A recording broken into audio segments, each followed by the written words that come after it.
अब यूपी तक देखें लाइव 24/7। मिलने के बाद बहुत ही बड़ी खुशी की लहर महाराष्ट्र में नहीं बल्कि हमारे जो हिंदुत्व प्रेमी जो हमारे भाई है उनमें भी बहुत ही बड़ी खुशी की लहर है। हमारा अटैचमेंट जो है, जैसे बाला साहब जी का अटैचमेंट राम मंदिर से था, वैसे ही हम उनके कार्यकर्ता है और प्रभु राम जी के आशीर्वाद से, बाला साहब ठाकरे जी के आशीर्वाद से हमें धनुष बाण भी मिला है। और धनुष बाण मिलने के बाद और मुख्यमंत्री बनने के बाद ये पहली यात्रा है, ये उसमें हम लोग को बहुत ही खुशी है। राम मंदिर को विरोध किया, उनके साथ 2019 में सरकार बनाई गई, ये बहुत ही बड़ा दुर्दैवी घटना हुई थी, उसे हमने उसको सुधारा है। अयोध्या में रामलला का मंदिर बन रहा है और रामलला का दर्शन करने महाराष्ट्र के मुख्यमंत्री एकनाथ शिंदे पहुंचे हैं। रामलला का दर्शन करेंगे। लगातार कई बार वो अयोध्या आ चुके हैं, लेकिन मुख्यमंत्री बनने के बाद ये उनका पहला अयोध्या दौरा है। इस वक्त हमारे साथ हैं महाराष्ट्र के मुख्यमंत्री एकनाथ शिंदे। स्वागत है सर आज तक पर आपका। आप अयोध्या कई बार आए, मुख्यमंत्री बनने के बाद ये आपकी पहली यात्रा है। आप इसको किस तरीके से देखते हैं, क्योंकि लगातार ये कहा गया लोगों की तरफ से, हम लोगों ने सुना भी कि मंदिर वहीं बनाएंगे, तारीख नहीं बताएंगे, आप भी इसकी चर्चा करते रहे। पहली बात तो मुझे इस बार बहुत ही बड़ी खुशी है क्योंकि मैं मुख्यमंत्री बनने के बाद पहले यहाँ पर अयोध्या आ रहा हूँ। ऐसे तो मैं पिछले कई बार यहाँ पर रामलला के दर्शन को आ चुका हूँ, लेकिन इस बार का माहौल मैंने देखा कि लोगों में काफ़ी उत्साह है। हजारों की तादाद में लोग एयरपोर्ट में भी आए थे और बहुत ही अलग माहौल एक दिखाई पड़ रहा था। और हमें धनुष बाण मिलने के बाद बहुत ही बड़ी खुशी की लहर महाराष्ट्र में नहीं बल्कि हमारे जो हिंदुत्व प्रेमी जो हमारे भाई है उनमें भी बहुत ही बड़ी खुशी की लहर है। और इस बार जो अयोध्या में हम आ रहे हैं उसकी खुशी इसके लिए है, इस बात के लिए है कि राम मंदिर का निर्माण हो रहा है। वहाँ पर जो लाखों करोड़ों जो हमारे हिंदुत्ववादी और राम भक्त जो है उनकी मंशा थी, उनका सपना था। और हमारे हिंदू हृदय सम्राट बाला साहब ठाकरे जी का भी सपना था कि अयोध्या में भव्य दिव्य ऐसा राम मंदिर का निर्माण हो। और खुशी की बात यह है कि हमारे देश के आदरणीय प्रधानमंत्री नरेंद्र मोदी जी के नेतृत्व में इस राम मंदिर का निर्माण हो रहा है। यहाँ के मुख्यमंत्री योगी आदित्यनाथ जी, इनका काफ़ी बड़ा सहयोग इस निर्माण में है। और मुझे लगता है कि इतने तेजी से इसका निर्माण हो रहा है कि जनवरी में ये लोगों के दर्शन के लिए भी खुला हो सकता है। और ये बहुत बड़ी बात है। ये तमाम लाखों करोड़ों जो राम भक्त हैं उनमें एक खुशी का माहौल फैलाने वाली ये बड़ी घटना है। इसकी खुशी हमें भी है। ये तो अयोध्या की बात हुई, लेकिन शिंदे साहब एक और सवाल ये है कि अगर हम देखें तो जिस तरीके से शरद पवार जी का बयान आया है और उन्होंने हिंडनबर्ग की जो रिपोर्ट है उसे एक तरीके से उन्होंने खारिज कर दिया है, आप किस तरीके से उनके बयान को देखते? देखिए, पहली बात तो हमारे राज्य में, देश में उद्योग आने चाहिए, इंडस्ट्री बढ़नी चाहिए, ऐसी हर एक की कोशिश होती है। कई लोग कहते हैं कि महाराष्ट्र से इंडस्ट्री बाहर जा रही है, ऐसा ब्लेम करते हैं। लेकिन ठीक है, लेकिन कोई ऐसा हिंडनबर्ग जैसी कोई एजेंसी अगर कुछ सवाल उठाती है तो यहाँ अपनी जो जितनी इंडस्ट्री है, उद्योगपति है, ये हमारी अर्थव्यवस्था जो है ये उद्योगपति बढ़ाते, उसे बूस्ट करते हैं, अर्थव्यवस्था को आगे बढ़ाने का काम करते हैं। जो भी आरोप है, एलिगेशन है, उसकी खातिर इसका इन्वेस्टिगेशन होना चाहिए। सुप्रीम कोर्ट ने भी कहा है उसका इन्वेस्टिगेशन करो, लेकिन किसी ने कहा और किसी को टारगेट कर दिया, ऐसा तो नहीं होना चाहिए, क्योंकि हर राज्य हो या देश हो, इंडस्ट्री को बढ़ावा देने का काम हर एक करता है, और इंडस्ट्री बहुत ही हमारी अर्थव्यवस्था को आगे बढ़ाने में बहुत ही अहम भूमिका निभाती है। इसलिए पवार साहब ने कुछ सोच समझ के ही कहा होगा।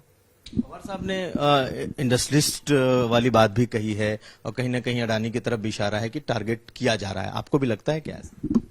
नहीं, देखिए, मुझे इस बात में ये सुप्रीम कोर्ट भी इसके ऊपर पूरी तरह ध्यान रखे हुए है।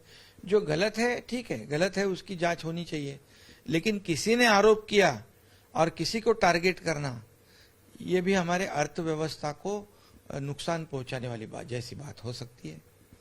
लेकिन जो एक सर सॉफ्ट दिखाई दे रहा है कि कहीं ना कहीं शरद पवार थोड़े सॉफ्ट हैं, थोड़े अजीत पवार का भी हम लोगों ने बयान सुना ईवीएम को लेकर के। तो क्या कोई गुंजाइश बन रही है क्या शिवसेना की या एनडीए की शरद पवार के साथ, आपको लगता है? इससे क्यों जोड़ रहे हैं आप? अभी तो इसके बारे में बाद में बात कह सकते हैं, हम लोग कही जा सकती है। अभी तो राम मंदिर आए, अयोध्या आ रहे, यही हमारे लिए बहुत अहम मुद्दा है।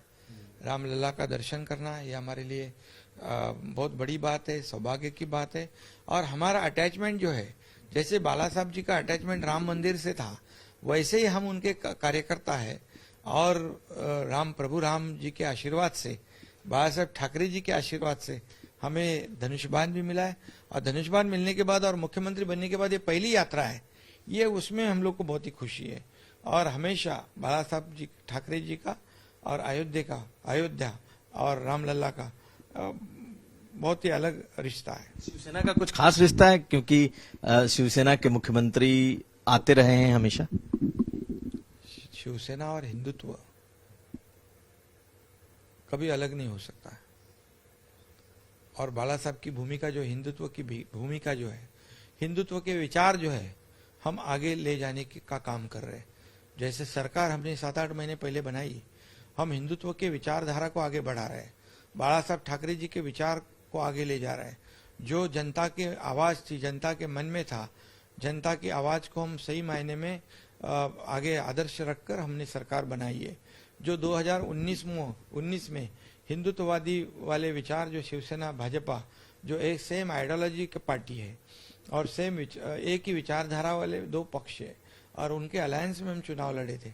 लेकिन सरकार, जिन्होंने राम मंदिर को विरोध किया, उनके साथ 2019 में सरकार बनाई गई, ये बहुत ही बड़ा दुर्दैवी घटना हुई थी। उसे हमने उसको सुधारा है। सर, एक सवाल और, आपको लगता है क्या कि किसी तरह की कोई गुंजाइश दोबारा से दोनों गुटों के एक होने की है, ऐसा लगता है? नहीं, अभी तो हम विचारधारा को लेके आगे बढ़ रहे हैं। जो विचारधारा बाला साहब ठाकरे जी की विचारधारा को तोड़ मरोड़ कर एक सत्ता पाने के लिए जिन्होंने सरकार बनाया, वो उन्होंने तो उनकी विचारधारा को बता दिया है लोगों में, और हमारी विचारधारा साफ है, सुथरी है।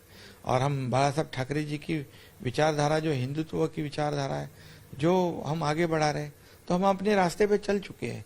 और शिवसेना और भारतीय जनता पार्टी एक नेचुरल अलायंस पार्टी है, उनकी विचारधारा और हमारी विचारधारा समान है।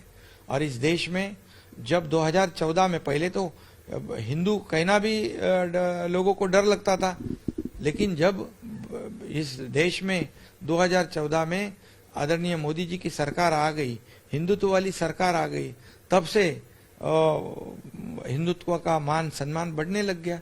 और फिर हम, आपको पता है कि गर्व से कहो हम हिंदू है, ये नारा देने वाले बाला साहब ठाकरे जी थे। और आज उनको हिंदू हृदय सम्राट बोलने के लिए भी कई लोग झिझकते हैं, ये दुर्भाग्य है। एक आखिरी सवाल सावरकर को लेकर के, जिस तरीके से सावरकर यात्रा निकाली जा रही है आप लोगों के लिए, वीर सावरकर जो हैं सबसे बड़े आइकॉन हैं, लेकिन सावरकर को लेकर के बहुत सवाल हुए और शिवसेना जो उद्धव गुट है उसने तो बकायदा जाकर के कांग्रेस के सामने कहा कि उनकी बात हो गई है और अब कांग्रेस पार्टी इसे नहीं उठाएगी। आपको लगता है कि शिवसेना इस मुद्दे पर कहीं ना कहीं शिवसेना उद्धव गुट जो है वो कहीं ना कहीं पीछे गया है या राहुल गांधी अब दोबारा से शायद इस मुद्दे को नहीं उठाएंगे? आपको लगता है?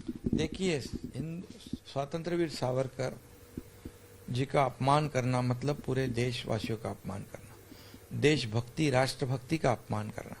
जिन्होंने ये हमें आजादी दिलाने के लिए कितनी यातनाएं भुगती, ब्रिटिश सरकार ने कितने उनके ऊपर अत्याचार किया, उनको कितने सालों तक जेल में डाल दिया, 27 साल जेल में थे, उनको जन्मठेप एक बार नहीं दो बार दी गई। इतना ब्रिटिशों को स्वतंत्रवीर सावरकर जी से डर था कि और ऐसे महान देशभक्त का अवमान बार बार अगर राहुल गांधी और कांग्रेस करती है तो उसे मुंह तोड़ जवाब देने की आवश्यकता थी। लेकिन दुर्भाग्य है कि जो पहले सावरकर जी का गुणगान गाते थे सरकार में बैठने के बाद चुप हो गए और बाला साहब एक तरफ ये और बाला साहब ठाकरे जी ने जब मणिशंकर अय्यर ने स्वतंत्रवीर सावरकर जी का अपमान किया था तो उसके खिलाफ आंदोलन उन्हें जूते से मार दिया था।